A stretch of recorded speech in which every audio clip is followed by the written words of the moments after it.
हाय। सोचिए कि ऐसे समय के बारे में जब आपको अपनों से बात करने के लिए कॉल बुक करानी पड़ती थी, उनका हाल चाल जानने के लिए इनलाइन लेटर और पोस्ट कार्ड का इस्तेमाल करना पड़ता था।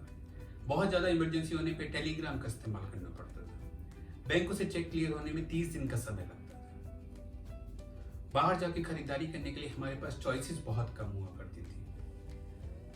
सरकार से हर काम करने के लिए लाइसेंस लेना पड़ता था और ज़्यादा उत्पादन करने पे सजा का प्रावधान था। ज़्यादातर सेक्टरों में सिर्फ पब्लिक सेक्टर हुआ करता था और सरकार ये तय करती थी कि कौन सी चीज बनाई जाएगी और कितनी। जी हाँ, मैं बात कर रहा हूँ आज़ादी से बाद से सन 1991 तक प्रैक्टिस की गई प्रोटेक्शन की पॉलिसी का। इस पॉलिसी से कस्टमर को कोई बेनिफिट नहीं होता था, क्योंकि ना तो उसको क्वालिटी मिलती थी, ना ही सही दाम पर वस्तुएं, और ना ही इस पॉलिसी ने सही मायने में हमारी इंडस्ट्री को डेवलप होने दिया। पर आपको आश्चर्य हो रहा होगा कि आत्मनिर्भर भारत और वोकल फॉर लोकल से इसका क्या लेना देना है। तो इसका ये लेना देना है कि जो सरकार की हमारी पॉलिसी है वो हमें फिर से उसी युग की तरफ ले जा रही है। आपने आजकल एक कैंपेन चलता देखा होगा जिसमें बहुत सारे लोग आपको मैसेज फॉरवर्ड कर रहे हैं, जिसमें बता रहे हैं कि हमें भारत में बनी वस्तुओं को खरीदना चाहिए, इससे भारत आर्थिक सुपर पावर बनेगा और हमारा आर्थिक संकट भी दूर हो जाएगा, वगैरह वगैरह। पर क्या आपको ऐसा लगता है कि ऐसा करने से ऐसा हो जाएगा? चलिए आज जानते हैं इसका सच। सबसे पहले ये जानना जरूरी है कि ये मुहिम कोई अभी की नहीं है और ये काफी पहले से चल रही है। प्रधानमंत्री ने 5 बिंदुओं पर आत्मनिर्भर होने की बात कही है। इसमें इकोनॉमी, इंफ्रास्ट्रक्चर, पॉलिसी, डेमोग्राफी और इकोनॉमिक डिमांड शामिल है। जो ये है कि हम अपने उत्पादन की जरूरतों के ऊपर किसी के ऊपर निर्भर ना रहें, बल्कि आत्मनिर्भर हो जाएं। वोकल फॉर लोकल का मतलब ये है कि भारत में उत्पादित की हुई चीजों को हम प्रोत्साहित करें और उनको हर तरह की सुविधाएं दें। जो पहला काम गवर्नमेंट ने किया वो था टैरिफ बढ़ाने का। और ऐसा नहीं है कि ये सब अभी हो रहा है, ये सब 2018 से शुरू हो गया था। जब लोगों ने चिंता जताई तो हमारी सरकार ने बताया कि ये इंपोर्ट सब्स्टिट्यूशन नहीं है और ना ही हम वापस लाइसेंस राज की तरफ जा रहे हैं। आत्मनिर्भर भारत का सिर्फ एक मकसद है, वो है हमारी फर्म्स को सेल्फ रिलायंट यानी कि आत्मनिर्भर बनाना और उनको ग्लोबल सप्लाई चेन का पार्ट बनाना। अब इसके लिए सरकार को टैक्स रिफॉर्म्स करने चाहिए थे या एडमिनिस्ट्रेटिव रिफॉर्म्स करने चाहिए थे, पर बजाय उसके करने के सरकार की जो पॉलिसीज हैं वो इंपोर्ट सब्स्टिट्यूशन और प्रोटेक्शनिज्म की ओर इशारा कर रही है। फरवरी 2018 में लगभग 50 वस्तुओं पर टैरिफ बढ़ा दिया गया, जिसमें घड़ी, कारों के पुर्जे और टीवी शामिल था। मिनिस्टर नितिन गडकरी ने बताया कि central government is working on import substitution policy. पहले सितंबर 2018 में एसी पर लगने वाली बेसिक कस्टम ड्यूटी को 20% कर दिया गया। अब सरकार इस तैयारी में है कि जो 9 बहुत ही इंपॉर्टेंट कंपोनेंट है एसी के, उसके ऊपर टैरिफ बढ़ाने के, जो 50 से 165% तक हो सकता है। प्रधानमंत्री ने बताया था कि मैन्युफैक्चरिंग की प्रायोरिटी में जो सेक्टर लिए गए हैं और जिन पे काम ऑलरेडी शुरू हो चुका है, उनमें एसी, लेदर, फर्नीचर और फुटवेयर है। आपको जानना चाहिए कि एसी का लगभग 30% हम इंपोर्ट करते हैं, यानी कि आयात करते हैं। फरवरी 2020 में सरकार ने कस्टम एक्ट में संशोधन प्रपोज किया, जिसके जरिए सरकार को पावर मिल जाएगी कि वो ऐसे किसी भी आयात या निर्यात को, यानी कि एक्सपोर्ट इंपोर्ट को रोक सकती है जो उसकी नज़र में हमारी डोमेस्टिक इंडस्ट्रीज को नुकसान कर सकती है। स्टिमुलस पैकेज अनाउंस करते टाइम भी सरकार ने 200 करोड़ तक के काम भारतीय एमएसएमई के लिए रिजर्व कर लिए। अब सवाल ऐसा है कि क्या ऐसा करने से हमारे एमएसएमई इस लायक हो जाएंगी कि वो ग्लोबल लेवल पे कम्पीट कर सके? हिंदुस्तान टाइम्स में छपी एक रिपोर्ट के अनुसार जब सरकार ने मोबाइल फोन के साथ ऐसा किया तो मोबाइल फोन का इंपोर्ट तो कम हो गया, पर मोबाइल फोन को बनाने वाले पुर्जों का इंपोर्ट बढ़ गया। आगे बढ़ने के पहले ये जानना जरूरी है कि इंपोर्ट सब्स्टिट्यूशन क्या होता है, प्रोटेक्शन क्या होता है और उनके द्वारा होने वाला डेड वेट लॉस क्या होता है। तो चाहे प्रोटेक्शन हो चाहे इंपोर्ट सब्स्टिट्यूशन हो, दोनों का ही मकसद डोमेस्टिक इंडस्ट्रीज को प्रोटेक्ट करना है। सरकार ये चाहती है कि बाहरी देशों से उसकी डिपेंडेंस कम हो। इंपोर्ट पर टैरिफ लगा के, कोटा लगा के, लोकल कंटेंट की रिक्वायरमेंट लगा के, एंटी डंपिंग ड्यूटी लगा के वो ऐसा कर सकती है। इसके अलावा डोमेस्टिक इंडस्ट्रीज को सब्सिडी देके भी हम अब डोमेस्टिक इंडस्ट्रीज को प्रोटेक्ट कर सकते हैं। शॉर्ट टर्म के लिए बहुत अच्छा है, पर लॉन्ग टर्म में इसके इम्पैक्ट बहुत खराब है। टैक्स लगाने से, प्राइस सेलिंग से और प्राइस फ्लोर से सोसाइटी को डेड वेट लॉस होते हैं या वेलफेयर लॉस होते हैं। इनकी वजह से हमारी रियल इनकम कम हो जाती है। अभी बहुत ही इंटरेस्टिंग बात है कि क्या कोई भी पूर्णतः स्वदेशी वस्तु बन सकती है? जरा बोइंग 787 ड्रीमलाइनर का मैन्युफैक्चरिंग का चार्ट देखिए। इसमें हर कंट्री के स्पेशलाइजेशन के हिसाब से पार्ट्स को आउटसोर्स किया गया है।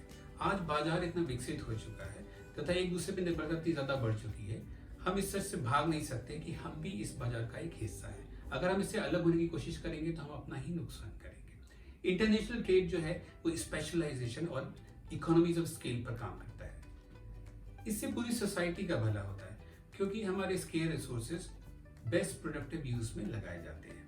अंतर्राष्ट्रीय व्यापार डेविड रिकार्डो के कंपैरेटिव एडवांटेज के ऊपर काम करता है। मान लीजिए सिर्फ दो ही देश हैं, अमेरिका और भारत। अमेरिका एक दिन में 5 कारों का उत्पादन करता है और 3 यूनिट कपड़े बनाता है, तथा भारत के पास एक दिन में 1 कार बनाने की और 2 यूनिट कपड़े बनाने की क्षमता है। अब अगर हम वैसे देखें तो अमेरिका का दोनों ही चीजों में एक एब्सोल्यूट एडवांटेज भी है और कंपैरेटिव एडवांटेज भी है। पर अगर भारत के बारे में हम देखें तो भारत का एक कंपैरेटिव एडवांटेज है कपड़े बनाने में। इसलिए बेहतर होगा कि अमेरिका अपने सारे रिसोर्स कारों को बनाने में लगाए और भारत अपने सारे रिसोर्स कपड़ों को बनाने में लगाए। कंपैरेटिव एडवांटेज का मकसद ये है कि जो जिस चीज में माहिर हो वो उस चीज को प्रोड्यूस करे। इससे हमारे स्किल रिसोर्सेज बहुत ही प्रोडक्टिव यूज में लग जाते हैं। अगर कोई फॉरेन कंपनी ज्यादा बिक्री करती है तो उसका फायदा भी हमारे यहाँ के लेबर को ही होगा क्योंकि उसके वेज बढ़ जाएंगे, और हमारे कस्टमर को होगा क्योंकि उनको बहुत क्वालिटी वाले प्रोडक्ट कम दामों पे मिलेंगे, और ये पूरी इंडस्ट्री की गुणवत्ता को बढ़ा देता है। यहाँ काम करने वाले लेबर और ऑर्गेनाइजेशन दोनों ही सरकार को टैक्स भी देते हैं। प्रोटेक्शन और इम्पोर्ट सब्स्टिट्यूशन की वजह से शुरुआत में उन सेक्टर में जॉब में बेनिफिट होता है जहाँ पे हम प्रोटेक्शन दिए हुए हैं, और ऐसे सेक्टर में जहाँ पे हमने प्रोटेक्शन नहीं दिया है वहाँ पे जॉब लॉसेस भी होते हैं। आपको जान के बहुत आश्चर्य होगा कि एक जॉब को बचाने के लिए काफ़ी लागत लगती है। इम्पोर्ट ड्यूटी लगने की वजह से सामान महंगा हो जाता है और कस्टमर को ज़्यादा खर्च करना पड़ता है, जिसकी वजह से उसकी रियल इनकम कम हो जाती है। इसी कारण से कस्टमर के पास अन्य वस्तुओं खरीदने के लिए कम पैसा बचता है और उसका एक्सपेंस इन सब वस्तुओं में घट जाता है। इससे उन वस्तुओं को उत्पादन करने वाली फर्म को नुकसान भुगतना पड़ता है। सेल कम होने से आउटपुट कम हो सकती है और वहाँ पे लोगों को नौकरी से निकाला भी जा सकता है। हार्वर्ड बिजनेस रिव्यू के अनुसार अमेरिका में 1980 में जब इम्पोर्ट रिस्ट्रिक्शन लगाए गए थे तो उसके चलते लोगों को लगभग $53 बिलियन की ज़्यादा कीमत चुकानी पड़ी थी। वर्ल्ड बैंक के अनुसार 2020 तक भारत, पाकिस्तान, श्रीलंका और बांग्लादेश, जो हाईली प्रोटेक्शनिस्ट कंट्री माने जाते हैं, अगर वो 44.7% जो कि एवरेज बाउंड रेट जितना है अपने टैरिफ में बढ़त कर दे तो साउथ ईस्ट एशिया को लगभग 4.2% यानी कि लगभग $125 बिलियन की वेलफेयर लॉस होंगे। इसी तरीके के हमारा हाउस होल्ड कंजम्पशन 4.4% से कम हो जाएगा और $95 बिलियन के नुकसान होंगे। ये जानने योग्य बात है कि प्रोटेक्शन हटने के बाद हमारे यहाँ 1991 से लेकर 2019 के बीच में लगभग 6 करोड़ नौकरियों का सृजन हुआ था। ज़्यादातर नौकरियाँ सर्विस सेक्टर में आई थी। मैन्युफैक्चरिंग सेक्टर का भी ग्रोथ हुई और उसका शेयर 13% हो गया था, और ये ज़्यादातर नौकरियां सारी इनफॉर्मल सेक्टर में आई थी। लेबर की प्रोडक्टिविटी में भी इजाफा हुआ है।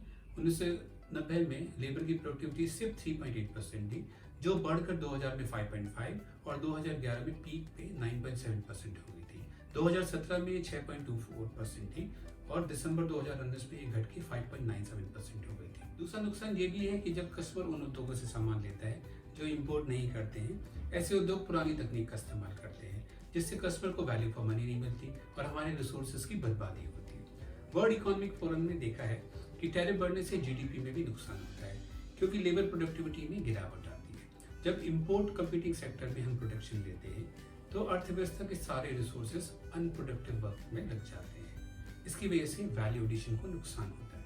एक कंसर्न और है कि क्या हमारे इकोनॉमिक रिसोर्सेज आज की तकनीक के हिसाब से तैयार है। तो जरा प्यूमा इंडिया के मैनेजिंग डायरेक्टर अभिषेक गांगुली के इस बयान को पढ़ें। उनके हिसाब से कंपनी द्वारा बिक्री किया जाने वाला 70% जूता बाहर से आता है, यानी कि इम्पोर्ट होकर आता है, क्योंकि इंडिया के पास उसको बनाने के लिए टेक्नोलॉजी, एक्सपर्टाइज और स्किल सेट नहीं है। हमारे देश में स्किल्ड एम्प्लॉयज की और कमर्शियली वायबल रिसर्च की कमी है। गौर फरमाइए, इंडिया स्किल रिपोर्ट के हिसाब से हमारे आधे से ज़्यादा विद्यार्थी एम्प्लॉयबल नहीं है। 2019 के 141 देशों के द ग्लोबल कॉम्पिटिटिव इंडेक्स की बात करें तो हमारा स्थान 68वां है। ग्लोबल इनोवेशन इंडेक्स रैंकिंग 2018 में हम 126 देशों में से 57वें स्थान पर थे। इसके बावजूद अगर हम प्रोटेक्शन करेंगे तो हम अपनी तकनीकी और तौर तरीकों को कैसे सुधार पाएंगे और कैसे अपडेट करेंगे, जिसकी हमें बेहद ज़रूरत है। टैरिफ लगाने का एक नुकसान और भी है कि जिन देशों पे हमने टैरिफ लगाया है वो भी रिटेलिएट कर सकते हैं।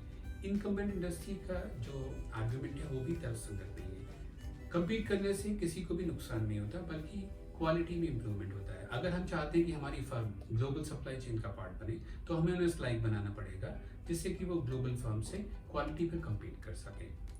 आयात पर टैक्स लगाने से, यानी कि इंपोर्ट पे ड्यूटी लगाने से हम प्रोटेक्शन तो दे सकते हैं, पर ज़्यादातर ऐसी फर्में अपने तौर तरीकों को अपग्रेड नहीं करती हैं।